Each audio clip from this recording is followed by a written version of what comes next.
This episode is proudly brought to you by Drinking Buddy products. If you or someone you know has limited dexterity and struggles to hold a drink, the Drinking Buddy glove is perfect for you. A neoprene glove with a stubby holder attached to the palm, it holds the drink for you, so you can sit back and relax and enjoy your drink. Head to the Instagram page at _drinkingbuddy_ or the Facebook page at Drinking Buddy, and head to the link on the page to get yours now. Okay, you ready? Let's do it.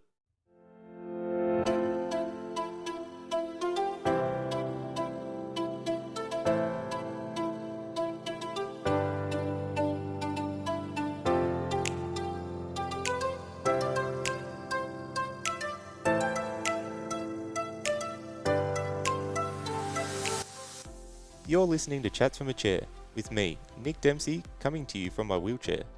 I speak with people who have a great story to tell, portraying the human potential, often in the face of adversity. Check out the Instagram page at chatsfromachair_podcast and let me know who you think I should have on and have a chat with. Also, don't forget to hit follow on whatever platform you're listening to this. But for now, sit back and enjoy this episode. Coming up in this episode, I speak with former NRL player and now ventilated quadriplegic Nathan Stapleton. He shares a little bit about his life prior to his injury and life as a professional athlete. He talks about the day of his injury, how it happened and how he was actually pronounced dead for 16 minutes, but was able to make a pretty miraculous recovery from there, and then also talks about his support network around him and being a father as a quadriplegic, some of the challenges associated with that, but also the way that his young boys have been able to adapt and really give him a lot of purpose and make him appreciate being a father, but in a different sense. So stay tuned for all of that and much more with Nathan.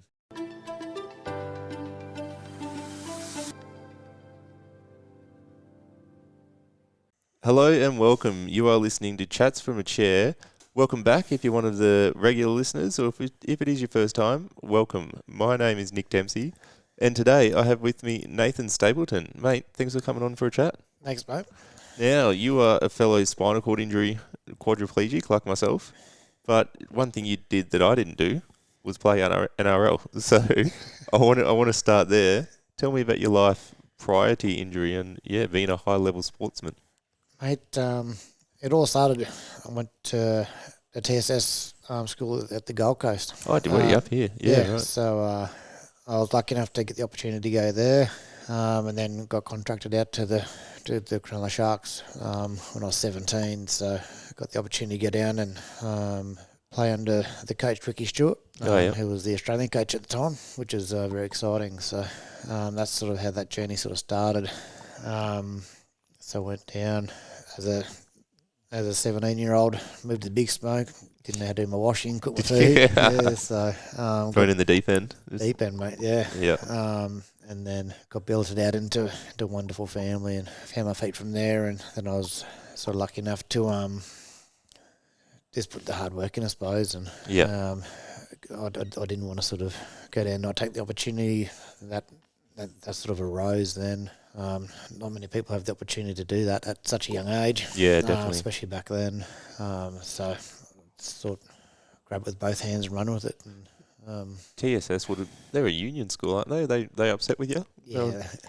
No good. Didn't go down too well, mate. Is it? Yeah. Yeah. So. Did you ever look down the union pathway, or just always league is what you wanted? Oh, I did, but just at the particular time, the opportunities didn't arise. Yeah, okay. So I just sort of took this one sort of come up, and when you're playing under the Australian coach at the time, what an opportunity. Yeah, if you get offered that, you're not going to knock it back, are you? Exactly right. Yeah, no, that's sick. Actually, I put up on the podcast page that had you coming on, and if anyone wanted to post any questions to you, and a guy I played water polo with from Sutherland down there replied and said, no question, just that he was a gun and so underrated. So as I throw that one in there for you. There's Sam, if you'd listen. There's your question. Thanks, mate. Appreciate that. Yeah, that's awesome that took that opportunity, and would have been an amazing life, I imagine, as an NRL professional player. But that's great. Yeah, and then, as I mentioned, you are fortunately a quadriplegic like myself now. You did sustain an injury. So take me back to that day and what happened. How did you sustain your injury? Man, it was just a normal day.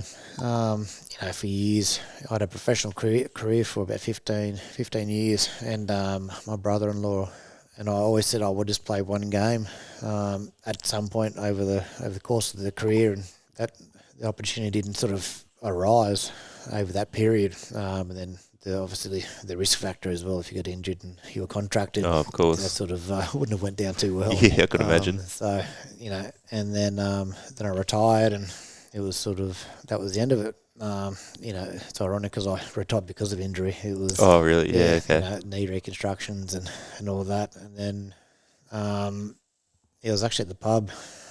This with him actually, and the local footy club reached out and said, "Oh, would you be interested in playing?" And at first I was like, "Nah, I'm good. Yeah. I've had plenty of footy in that time." And then where we live in, like I was working, we were working together as well on Yeah, the okay. farm. Yep. And then obviously the more time you spend with each other, and then you're talking throughout the day, it's like, oh, I suppose one game wouldn't hurt, would Start it? to get in your ear and Yeah. yeah, it can get you So keen. anyway, we're like, oh well, we have spoken about it for many years. Like, let's just do it.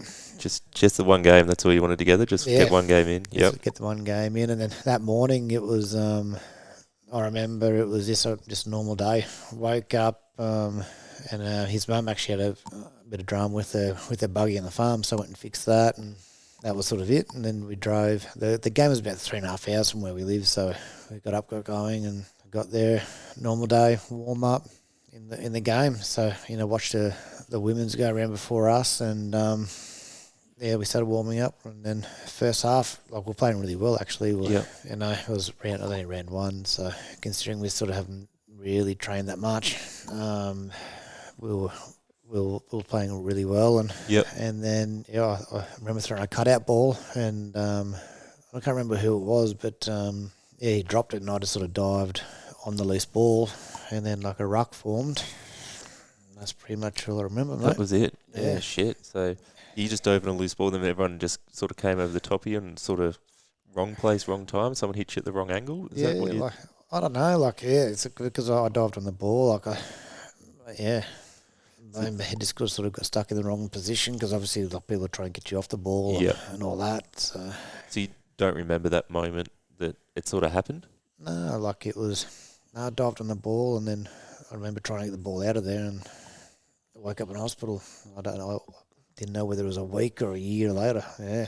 Yeah, shit. I thought, because, I mean, I've spoken to people, and me myself, I don't remember mine, but I was pissed, so I just don't know whether it's just because of that, but maybe body's like blocked it out or something. But yeah, obviously in that sort of situation to just not remember, because I did see as well you were unconscious for a while as well. Is that right? I was pronounced dead for 16 minutes. Pronounced dead. Shit. Yeah. So it wasn't great. So everyone sort of changed a lot of people's lives on that day. Yeah. Okay. Especially even the guys that were involved in the tackle. Like I've seen them since, and like obviously like the remorse isn't there, but sometimes shit happens. Like you sort of can't control that sort of thing. I can imagine that level of guilt for them would be. Yeah. Yeah. And so you've had conversations with them about that? Yeah, I've spoken to them a couple of times, and I'm still really close with the nurse that saved my life, Louise, who was lucky she was there on the day. Otherwise, it would have been a lot different story. Oh, so she just happened to be at the game, a nurse, and was there. Shit, ran out on the field, and the only reason she came out of the sheds is because she forgot a nursing uniform, and her husband dropped her in at that very particular time. So it was crazy. That's wild. Yeah, what are the chances of being there? It's one of those meant to be. I've had someone as well in here that had a motorbike accident, had a brain injury, and the car behind him just happened to be an off-duty paramedic, and similar thing out and saved him. So Unbelievable. yeah, it's wild how that can happen. And so you've been able to reconnect with her as well since that day. Yep. Yeah. No, we talk very regularly, and Yep. she's a lovely lady. Got a beautiful family. So yeah. How did she keep you alive? Do you know? Was it like, is it the fact you couldn't breathe? Did she have to do CPR or? Yeah, they had CPR for over an hour. They tagged in 4 people. Because where the injury was West Wyalong, and it was like there's hardly anything out there, so I had to wait for the ambulance to get there. But like, a lot of things on that day just sort of worked out as well. There was the ambulance was actually in the area. Then the Oh. flying chopper was attending to another crash not far from there. So Yep. I ended up, so they done the CPR, for about an hour before the ambulance got there, and then went from there to the hospital, and then the chopper ended up coming in all of that sort of same time. So Yeah, wow. very, I very mean, rare for that. if you're going to do it out there, then that's a good time to do it, isn't it? Yeah. That's right. Yeah. Shit, yeah, to be there doing CPR for an hour, keeping you alive. But again, you don't remember any of that. Were you, once after that 16 minutes, were you conscious to the other people, but you don't remember, or were you just Oh, unconscious? Do you know? Or not really. Like, yeah, I've had the conversation with Louise, and like, obviously revisiting it obviously is a bit traumatic too, because yeah, you don't really want to go back to the worst day of your life. worst Do you? day of your life. Yeah, But she said it is quite weird, because like a lot of people that sort of have spinal injuries or neck, they're laying down, but I was on all fours, so she didn't really understand. Like, she's like, she didn't think anything was wrong, because like I right. just looked like I was just hunched over. Oh, yeah, okay, yeah, So right. I wasn't laying down as such, so that's why she was a bit confused when she first got there. Yeah, And then apparently I said that I can't breathe, and that's when she realised something was wrong. something was wrong. Yeah, Yeah, yeah. Lucky she was there. That's a amazing course of events for all those things to kind of line up. That was the reason, I guess, you're still here. It's amazing. But obviously, then you're taken back to hospital, flown back, and straight into surgery. I imagine into ICU. Do you know how long it was till you sort of came to and realised what was going on? it's roughly about 3 or 4 days. Yeah. Post surgery, and then sort of not really like coming out of that was like a misty sort of fog sort of thing, like you probably a little bit the same when you sort of wake up, you sort of in and out of it, and then you could recognise shapes and sounds, but nothing sort of made sense. Yeah, I'd sort of think back to my experience, and you're sort of awake and you realise you're in hospital and something's going on, but you don't have sort of the conscious thoughts of realising exactly what's happening. Yeah. Like it's weird. You sort of know you're fucked, but it's you don't really know what's happening. Yeah, But literally. yeah, yeah.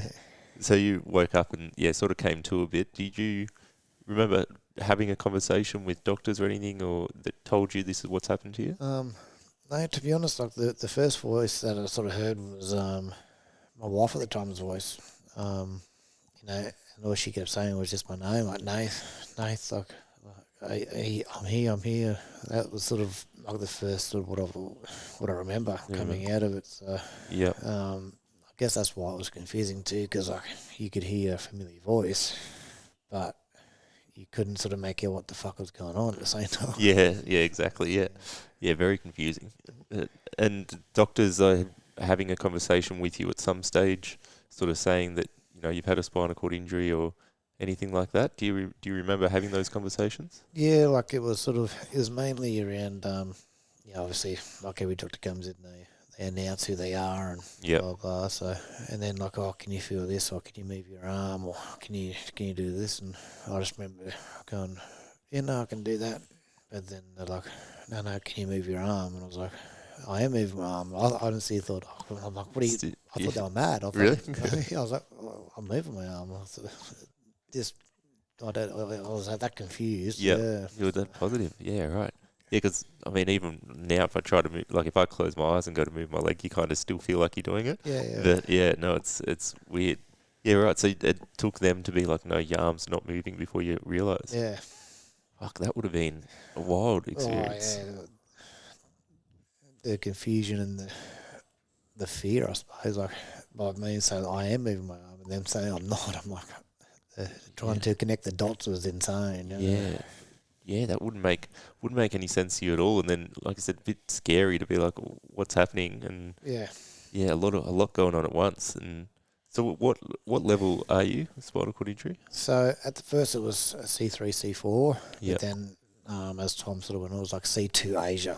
So so anywhere from C2, low C2 to C4. Yeah. Okay. Yeah. So it's essentially no movement below shoulders, and same with feeling, no sensation either. Same thing. Yeah. Same feeling. Yeah. Okay. And ventilated as well. Yeah. A high level. it's one of those ones where it does start to affect the respiratory system when you get up to that level. So, Yeah. I mean, that just throws another complication in there, obviously, as well, Yeah, it having is. the respirator to rely on. So, pain in the ass, I imagine. Yeah, it is. It's taken a long time to get used to it. Like, obviously, you can't generate your own breath. Like, Yep. so I need that to breathe. So even to talk, I've got to time it with the ventilator for it Yeah. to give me a breath. And it's just like little things. Like, the boys give me shit all the time because I can't sneeze. Like my Oh, sneeze yeah. like a silent sneeze. Yeah. Yeah. So I just call it the silent disco. Like I'm having a good old good old time. So I can do the whole action, but no sound Yeah, comes your out. body looks like So you're sneezing, but just yeah, nothing there. Yeah. yeah. Yeah. So, what? How would you explain the feeling of a ventilator, like pumping into your lungs or anything? How would Oh, you? yeah, it's sort of hard. Like it's just it's like a compressor that goes on and off, cuts in and out, pumping a tire up, Yeah. basically. Okay. So it's just expanding your lungs for you. So Yep. it's a strange feeling, and you can probably hear it in my voice now every now and then. Like it's like on the when they gives you the breath, like you can speak when that breath goes away, your voice goes away. Goes in and out. Yeah, you're not ready yeah. for So, it. Yeah. Yeah, no, I could imagine that would have been a thing to get used to, and a kind of scary thing because it's a foreign thing in your body, yeah. in your neck there. So trying to get used to it, navigating around daily life with that would have been something to get used to too. Oh, definitely. I think everyone loves it now because I can't yell at anyone.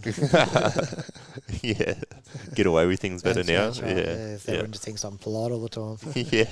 Internally, you're yeah, screaming at them, but yeah. yeah.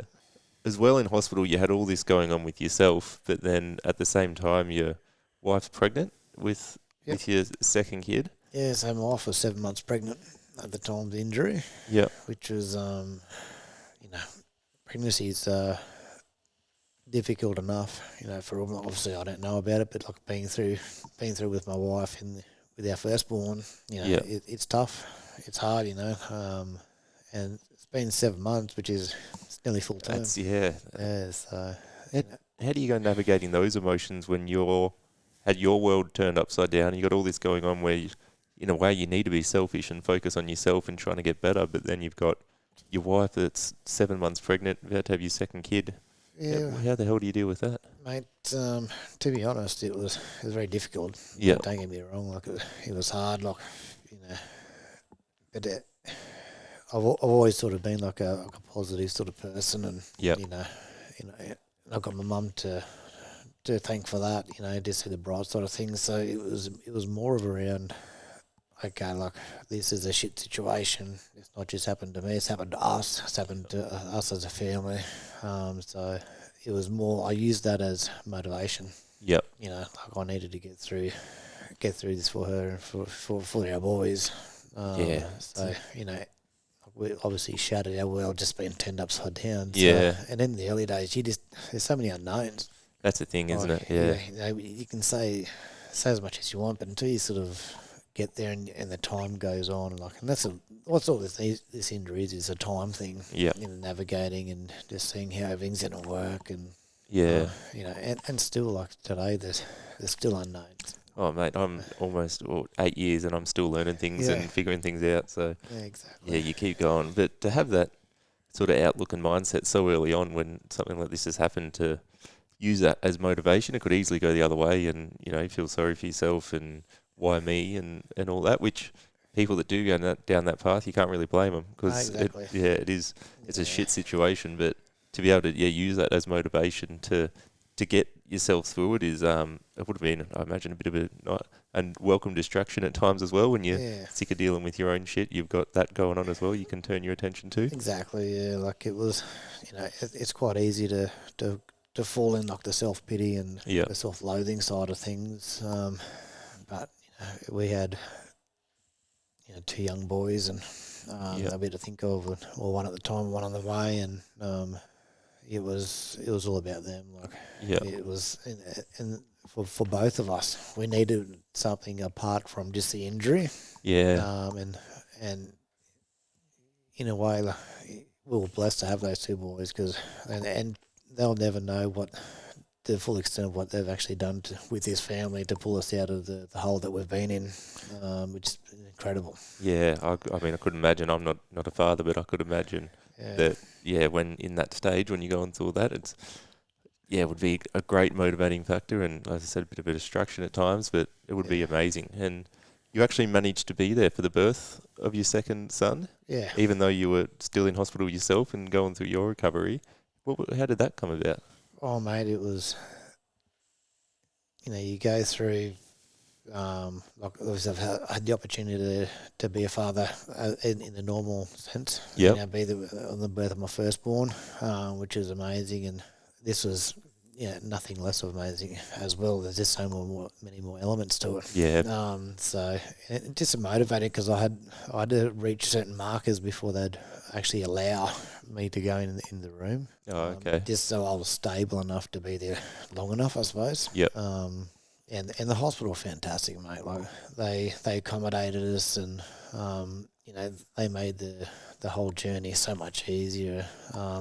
So to be there, with my wife, and still being like, obviously I couldn't hold her hand, and that was tough. Yeah, I could imagine. She was there at my rock bottom when I needed it, and she could hold my hand, and it's just little things like that. Like, but it's not a selfish thing. I could still be there, and and it's so amazing. It's just to be there in the birth of any child, like whether it's your first or your seventh, doesn't matter. Yep. It was incredible, mate. So very grateful I got to share that moment.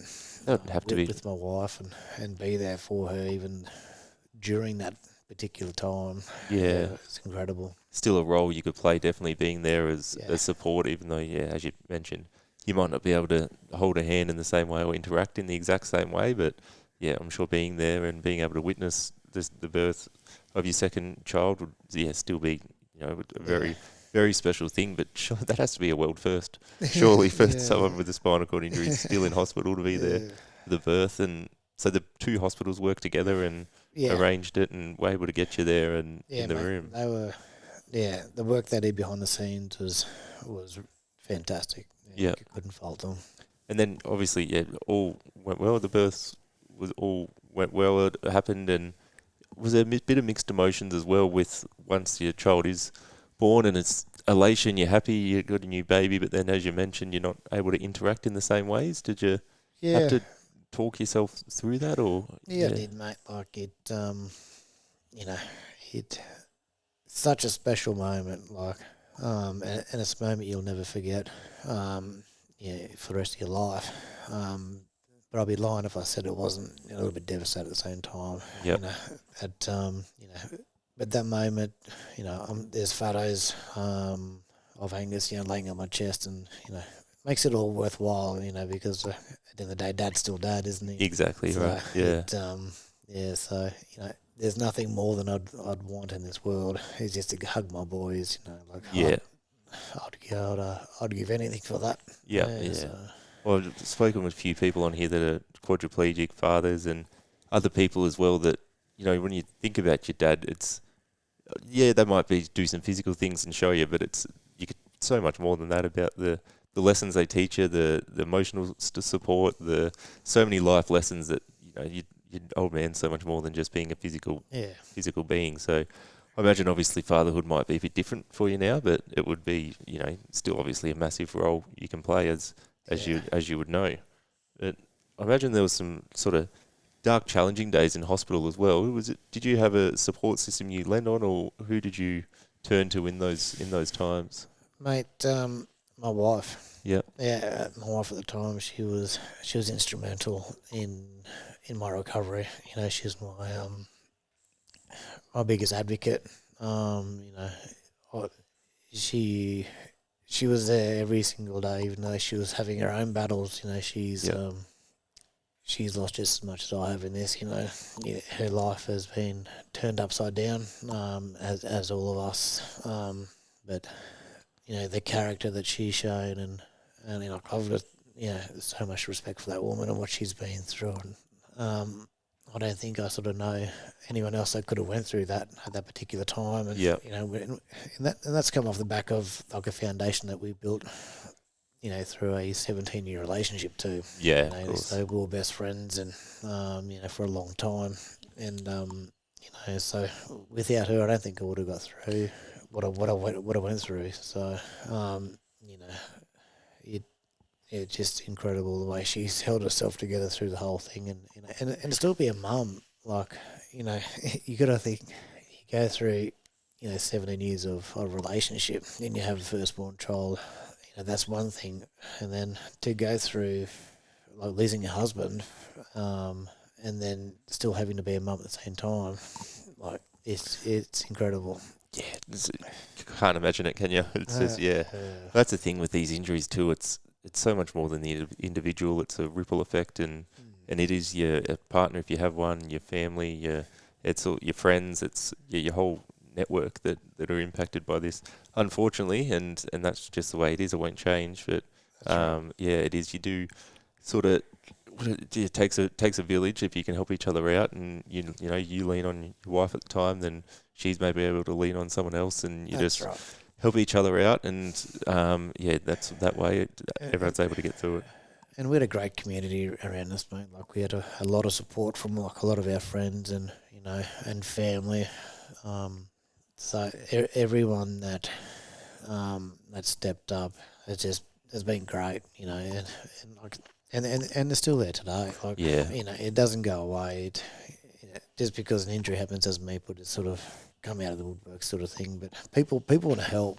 That's the thing. Like, yeah, and I wasn't, and everyone's the same. Like, you go through life and you don't want to ask for help because you think like you're burdening someone. that's the thing, isn't it? Yeah, Yeah, when and I was exactly that dude, mate. Like, I never asked for help from anyone, just for that exact reason. Yep. If I couldn't do it, well, then this wouldn't get done, sort of Yeah, thing. Because it was always like, oh, they don't need to have my worries or burdens.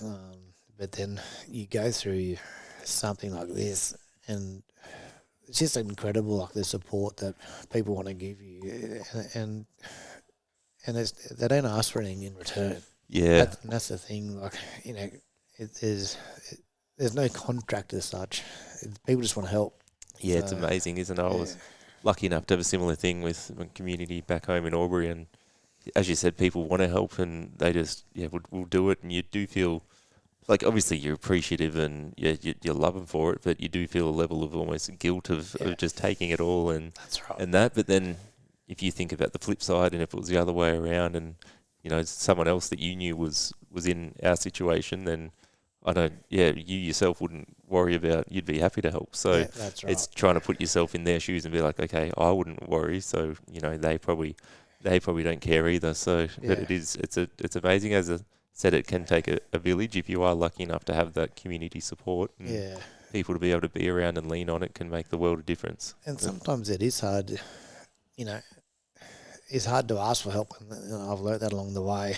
Um, but once you realise that what you're asking, obviously, if you're not asking for too much, Yeah, there's obviously a line too. But if you need help, just ask. Like, there's nothing wrong with needing help. yeah, exactly right.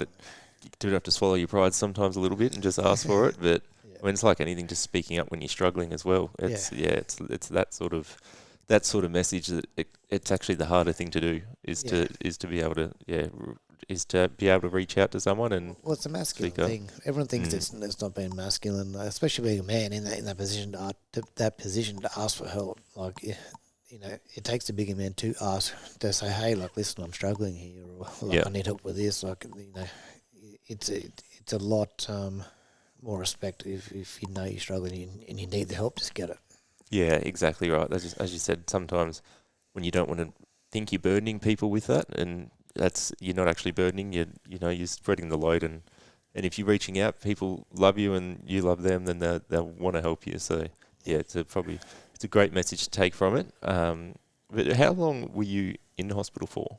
9 months. 9 months. Well, yeah. And I should have asked as well, when your injury was 2022, was it? Yeah, Yeah, okay. April 2022. Yeah, So, right. So only, well, it's 3 years now. Yeah, okay. yeah. Returning home from hospital, how was that? I imagine a bit of just again relating to my experience, you're excited to get home and get out of hospital, but a bit of a reality check when you get home and you're Oh, it like, is, mate. shit, this is Well, life. like, as you'd probably know, you're in hospital and everything's hearsay. Yeah. You know, like, oh, we're going to do this. Oh, this is what's going to happen. Oh, when I get home, like, yeah, so it's all about, you know, you're talking about it. But when you actually leave hospital and you go home and then you realise what your life's actually going to be like, Yeah. it's just a whole different, it's a whole different beast again. It is, isn't it? It feels like you're going back to square one. Yep, 100%. Yeah, 'cause especially in hospital, you've got nurses there, you've got doctors. If anything goes wrong, you've got everything set up there for you, and it's what you've known since your injury, and then you get home, and as you said, you start from square one again. Yeah. It can be scary. It was daunting, very daunting, because, like, especially where I live too, like, I'm not just up the road to a major hospital or wherever, so it was like, okay, what if this happens? What's the contingency plan here? Like, what's plan B? Yeah. And then, so navigating that, and then, you know, finding, like, the care team and, you know, where they're going to come from. And so I had the first care team come out of Sydney, so because there was no one in Young's. Yeah. So Okay. that in itself. How long's that trip between Sydney to Young? 4.5, 5 hours. Yeah, shit. It's the logistics, isn't it? Yeah. That's the thing. It's your injury is one thing, and then you got these logistics that come along with it. That's and right. It's just an extra thing to put on top of it. Yeah. So how did that work? They were travelling from Sydney for what? Stay a couple of days, or Yeah, so it was a week. So yeah, they just do like a week roster basically. yeah, So and when you're in hospital, mate, like, as everyone with living with a spinal cord injury, you don't know what comes with it. Like, you know, like, I used to see you guys in the community, and I'm like, oh yeah, you always say g'day and, you know, Yeah. very polite and whatever, but you don't really know, like, the backstory of, like, how they actually even get into the community. Like, yeah. just to get there is such a mission. Like, It is, isn't yeah, it? like, You see someone in a wheelchair and you think, oh, they can't move. That's other than that, that's life. that's Like it, yeah. it's a lot more just the tip of the iceberg, isn't it? Not being Yeah. able to move. Like, Like just for me to get into town, like, it takes me 2 hours, 2.5 hours just to get in the chair ready to go. yeah, So, but people don't see that. They see they just think, oh, he's in a wheelchair, just go home, hop into bed. not that simple. Yeah, yeah. Like you said, your morning routine and all that every day's hour and a half to 2 hours just to get up into the chair to be ready for the day, and then if you've got other issues, whether it's skin issues or sickness that rocks you, or That's right. or climate things, especially down in Young in winter. There's we can't control your body temperature with a spinal cord injury, so then the cold rocks you, and it's too hot, that rocks you. It's I think I've been in Young for for a few years now, and I think I've been out in the community 3 times without a beanie on. yeah, right. yeah, that sounds about right. Yeah, I don't think I'll come visit you down there, mate. Yeah, that's the thing, isn't it? It's just not as simple. These things you just don't know about, don't think about. That's right. Before. Yeah. It's even like with your support workers. They just think he's just hanging out with a mate, but people don't realise that guy's keeping you alive. Yeah, exactly right. Especially like with my level of injury anyway. Like like I solely rely on someone else, to eat, drink, and just to live. It's literally life or death. The amount of trust you put in that person as well. So that's right. And then I'm involved with the footy club in Young and everything, and everyone just thinks like these guys are local. And when I say, oh no, they do fly from the Gold Coast, they're like, what? What do you mean? Yeah, it's just a whole nother world, isn't it? I was like, well, this is all I've got to do just so I can be with my family. And then everyone just can't get over it. Yeah. It's one of those things that I had no experience with disability really before my injury at all, so I had no idea that this is what it took. Did you have any experience at all? No, not mate. I do tell the story. Like, it was the week before my accident, and I was in Young, that's like a local takeaway shop, just getting some lunch before I head back to the farm, and I hear I was right. It was pretty busy, and I was at the front of the line, and I hear this banging on the door. I don't know if you get them up here, but if you go on the doors, in the bell rings. Oh yeah, yeah. All I can hear is this bell going ding, ding, ding. I was like, man, what is going on? Is there 50,000 people in here? What's going on here? I turn around and there's a guy in a wheelchair trying to get in the door. Not one person was trying to help him get in the door. Oh really? So I left the front of the line. Yeah. And let him in and said, oh, here you go, mate. And he goes, oh, thanks. It said finally there is a person here that gives a shit. And I was like, oh mate, not just that they're tall, he's a legend. Yeah. So that was pretty much the only experience I really had with the people in a wheelchair. And then That's wild. It was a week before your injury. blow me down. It was a week later, and here I am. Oh, that's so strange, isn't it? Yeah. So, It's kind of creepy. But yeah, that's interesting that got a little taste of what it's like before just preparing you. Yeah. As well, relying on support workers for things like, obviously with the spinal cord injury, you get pretty intimate with some of your support workers and things.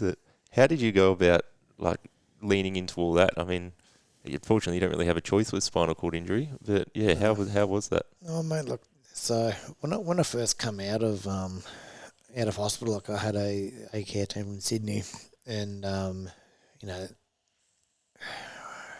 you're not really sure on how your life's going to be. You're sort of told how it's going to be, sort of, if that makes sense. Yeah. Like it until you figure it out yourself, sort of thing. And I never sort of wanted a hospital environment at home. Like I wanted home to be home. Sort of thing. And the first care team, they tried to create a hospital environment home, and it sort of just wasn't working out. And anyway, so that sort of got terminated, and then we got on to Victoria Care Match. Yep. Through just word of mouth, basically. And a small world, like my brother used to play footy with him. And oh, really? Yeah. There you go. Well-connected man, Tors. And so I was at Wagga Wagga Hospital. They flew down and they said, "Okay, what do you want to do?" And mate, they were great. They said, "This is the way I want to live my life," and they haven't tried to veer off that. They said, "Whatever you want." So that bit of choice and control. That's all that. So that's the thing, is that so much of that your choice and control gets taken away, obviously, with a disability like this. So, like you said, when you return home, you want to have as much normality and as much of your choice and set up the way you want things at home. So, to be able to get a team or a setup to help support that is massive. Definitely, and my dream when I was a kid was to, because I grew up in the land, like on a farm, and and I had my cousins, like lots of cousins around. I love my upbringing, mate. In my opinion, the best upbringing in the world. Like, you could go fishing, ride your horse, ride the motorbikes. Like, you had so much freedom. Yeah. Had all your cousins there, see around family all the time. So, and that's what I wanted for my kids. So that was never going to change. Yep. And I didn't want this to dictate that. So even if at the end of the day, if it did, I wanted to try it. Yeah, of course. You'd rather try it and not work than never try it. That's right, and then there's just no supports in our area. And then we got on these guys, and mate, I was preaching from that, with the last care team, and you're the same, with your support workers, you become mates. Yeah, of course. So we're all on the common cause. So I've got a team of 5 blokes now, and I've just got 5 new mates. Yeah. And they're really good. Like, they're a diverse bunch of people, which is good because you don't want the same person every day, do you? Yeah, exactly right. Yeah. So they all bring their own personality and their own qualities, and and it's great. Like, we all get along, and it's, especially in younger small town, like, everyone knows everyone too. Yeah. So it's like, oh, you're that guy, aren't you? I'm like, what do you mean I'm that guy? Yeah, that's me. Yeah. It's usually 1 or 2 clowns mucking around. Yeah, this one. I won't name any names.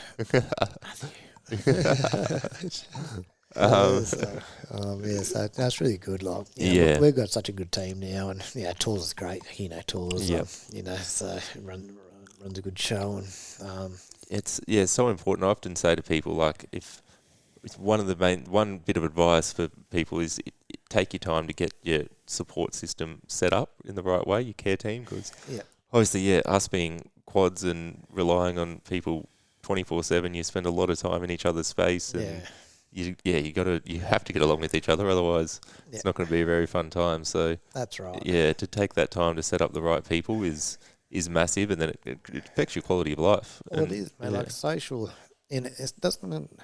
And this is what I've learned along my path is it's not about your capabilities as like you could be an RN or like a qualified. You can have all the qualifications in the world. Yeah. But if you can't be social, like because like a lot of our life is social. Yeah. That's a big part of our life, like trying to fit in. Like because you know, believe it or not, we do stand out a little bit. A little bit, just a little bit. Yeah. So you don't want to add extra elements to that, do you? So Yeah, exactly you right. try and make it discreet and as normal as possible. Yeah, so if you can find people that, your mates don't hate either, and Yeah. you can get along, it does help. That's right. Yeah, I'm still looking for one of them that my mates don't hate. I've got no recommendations. Yeah. On that, returning back around friends and family when you get home and things, how'd you navigate that? Did you find it tricky to, I mean, I know I did. You can't obviously interact in the same way with friends and family and things that you would have before your injury. How did you navigate that? Was it tricky? Well, it's a bittersweet thing, isn't it? Like, Yeah.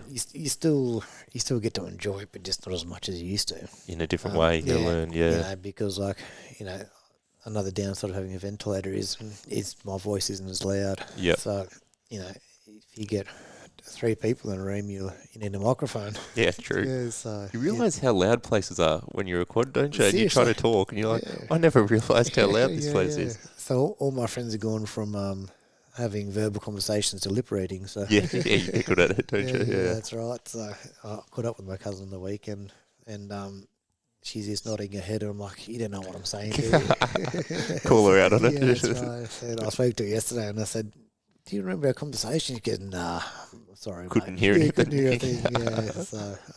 Yeah, so I'd like it. Like, it's a bittersweet thing, mate. Like, Yeah. you know, it's you try and catch them before the storm, and let them sort of go. Like if they want to go, you know, the pub and that. Like, Yeah. So I mean, being able to, take the piss out of things like that a little bit too, and have people that can be a bit lighthearted about it, and definitely. laugh about certain things with you, and that definitely makes it easier, because if everyone's doom and gloom around you, and you okay, and sorry, and get a bit awkward around you, it just makes things worse. Absolutely. So I do joke around sometimes and say I can only do sign language.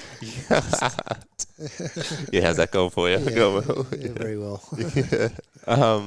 You've turned back to work on the farm, is that right? Managing the farm and sorting people out? Yeah, so obviously not in a physical capacity. Yeah. But yeah, so again, I've got a lot of good people that just want to help, and so I've got people like I sort of do like the managing side of things. So like I have a farm plan, and I just go off that, and then I get people to come in and do the work when needed. Yep. Yeah. So yeah, that's give it. I mean, independence to an extent. Obviously, being able to still sort of manage things and run things the way you want them. And give your mind something to do as well. Was that a big thing to be able to get back into that? Oh, definitely. Yeah, like it's a hard thing watching someone else do that. Something that you love, isn't it? Yeah, fuck. Yeah. So because I don't necessarily agree with the way things are done sometimes. Yep. But I just got to bite my tongue and say, well, listen, like, they're doing it, I'm not doing it. Yeah, the big picture, it doesn't matter if it's not done the way I'd do it. Yeah. So, it gets done. So it's good, mate. Like it's just the support's around, and like I still love it. Like it's just like it's probably like a bit of a hobbyist, really. Like it. Yeah. Okay. You get your work, and then you sort of gets away, and then if you're having a bad day, you go. Necessarily count sheep, but you go look sheep. Yeah. Cows. Yeah. Just a little escape, mate. Yeah. So really, I love doing that. So. Yeah, well, it doesn't get any easier watching other people do things. I got to tell you, 8 years later, watching them use a tape measure can sometimes fucking wrong end, mate. Wrong end, yeah. No, but that's awesome to get back into something you love, and as I said, because there's so many things that you can't do as a quad that you want to do. So to find something like that you can turn your attention to, that you enjoy, and as I said, you still essentially have control over things. It's just whether you're directing people, it's just adjusting the way you do things in a different way. But on myself as well, like everything I did beforehand, and I imagine it's the same for you being a sports player and a farmer. Everything was physical that I enjoyed doing. It was playing sports. It was going to the gym. It was I was a plumber and doing things with my hands. So being able taking that away and trying to find things like, I'm not an intellectual, sit there reading, study kind of guy. Yeah. Is that hard to navigate and hard to, watch people, as you mentioned, sort of do things on your behalf? Incredibly. Yeah. Yeah. It's probably one of the hardest things that we sort of do. You know, a lot of I suppose character building and self worth comes from being hands on. I was a carpenter by trade. Yeah. Before my accident, then I was a professional sports player, and then a carpenter.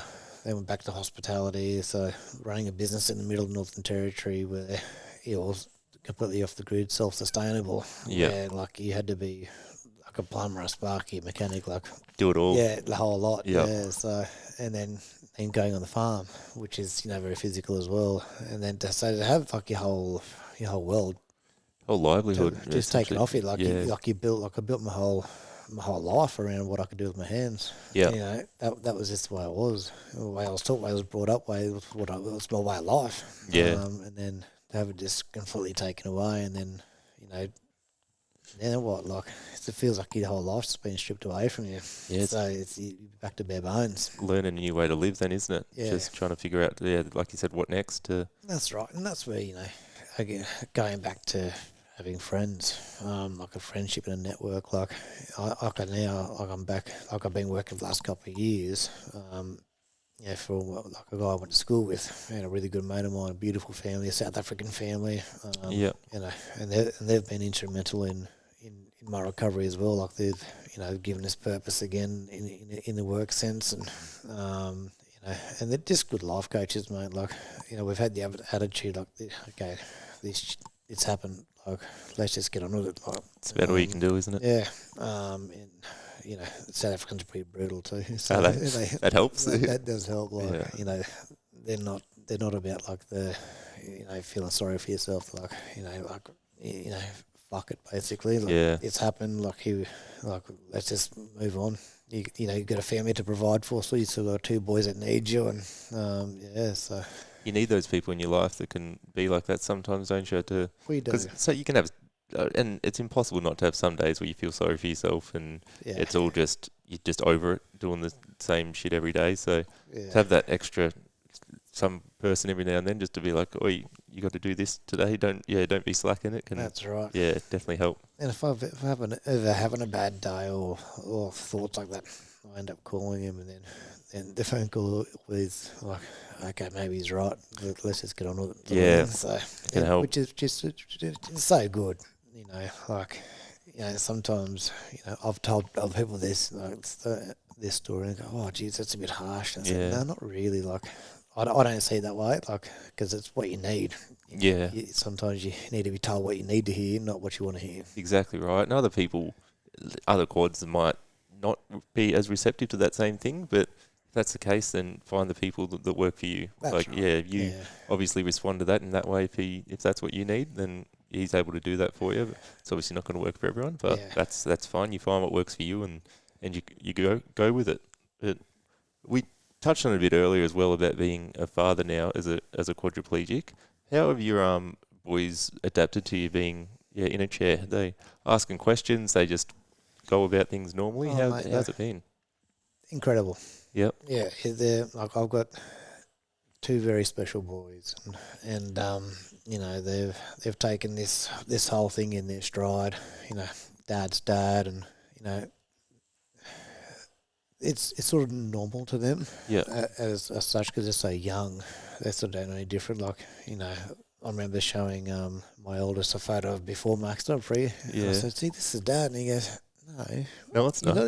That's not Dad. You're not in a wheelchair. Really? So the thing is, it's insane. So like and I have such a special relationship with my boys. They sleep with me when I go home. I read them bedtime stories. So nothing has really changed in terms of my capabilities of being a father on an intellectual level. Like they're so obviously. A lot of people go, well, how you go about discipline? And I was like, well, it's a verbal thing. Like I have such a really good relationship with them on an intellectual level. Like my boys and I, it's incredible. Like I'm so lucky to have them. Yeah.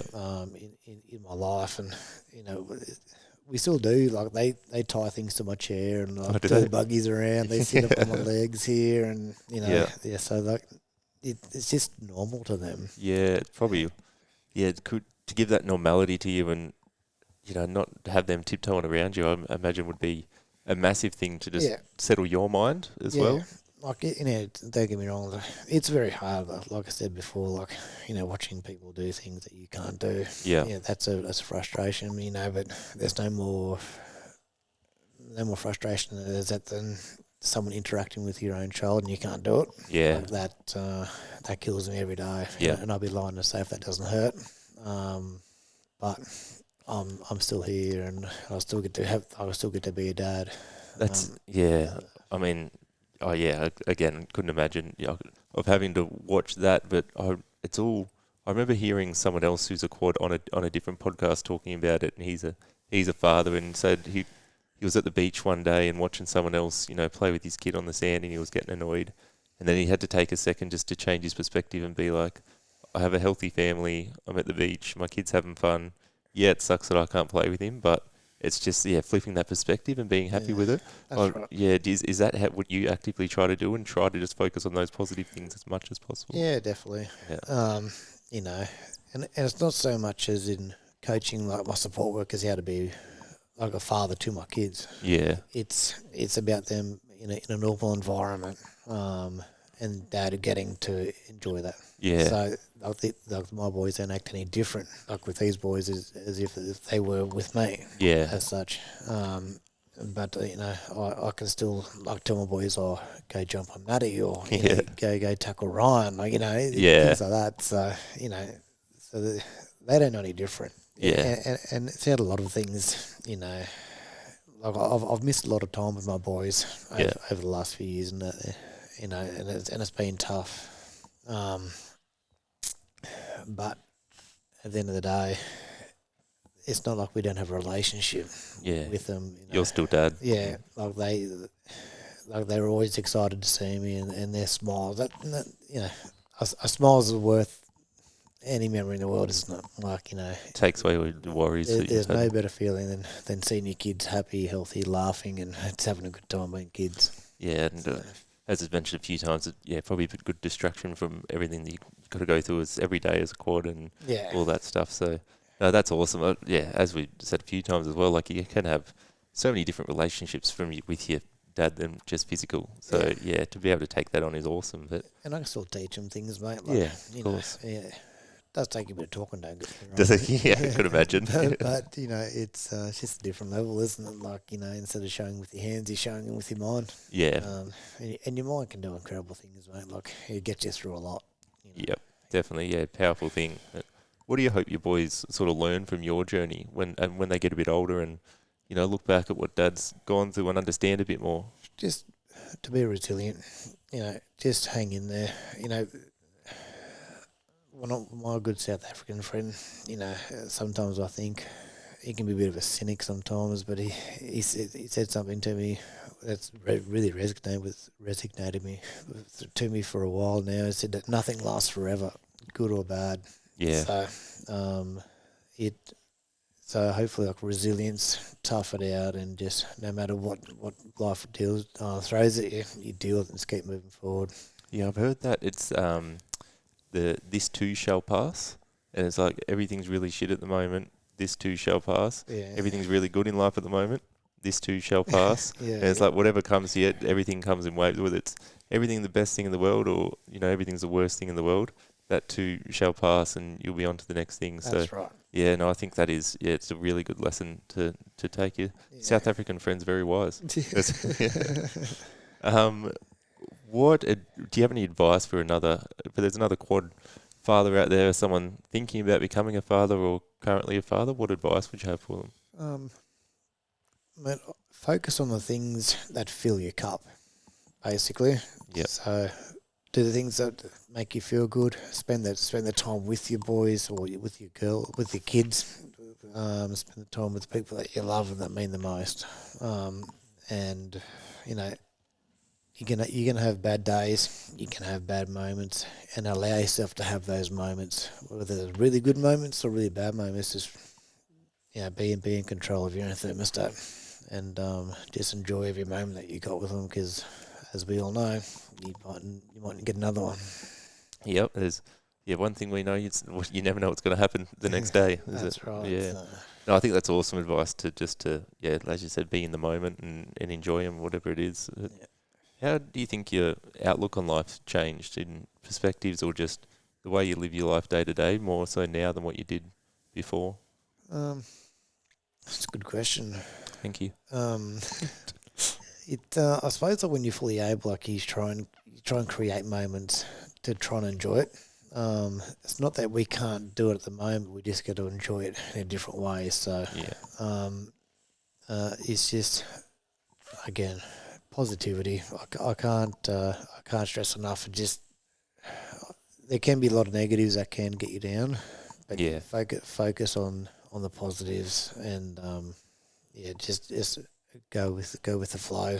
It's a journey. Just Yeah. enjoy the journey. As we mentioned, your mind's a very powerful thing, and as I mentioned a few times as well, that it is easy to focus on the negatives in this, but Yeah, if you can, focus on the positives, it can massively change your way of life, and if that means sometimes reaching out when you are down, then that is what you need to do. And what about someone that might have just sustained a spinal cord injury that is quadriplegic, a similar sort of injury to yourself, maybe fairly early on? What advice would you have for them? one day at a time. Yep. Just take it one day at a time. I fell in the trap of like, oh, when I get home, and it was all. It turned one day and it felt like a week, and a Yeah. week felt like a month because like you think you'd get to a certain spot in a week, and you weren't there, and then all of a sudden it just felt like like I was in the hospital for 9 months. Felt like I was there for 9 years. Yeah. Just because like all I wanted was to get out of there, it was so normal. Yeah, Like, of course.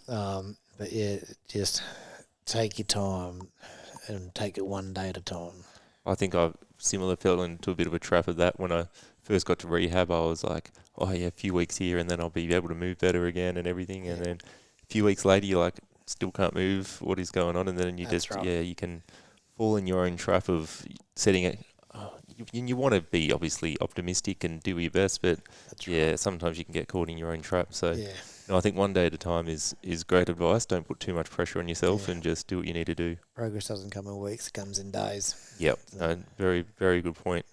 Mate, thank you very much for coming on and sharing your journey with what's happened. I mean, as I said, it's obviously a devastating injury that you sustained, and the way that you've been able to remain positive and focus on those positive things when there is so much negativity that comes with it, and the way you're able to lean on people around you and have that support of your boys has been awesome to hear about, mate. So thank you for coming on and being so honest and sharing your story. appreciate it, mate. Thank you very much.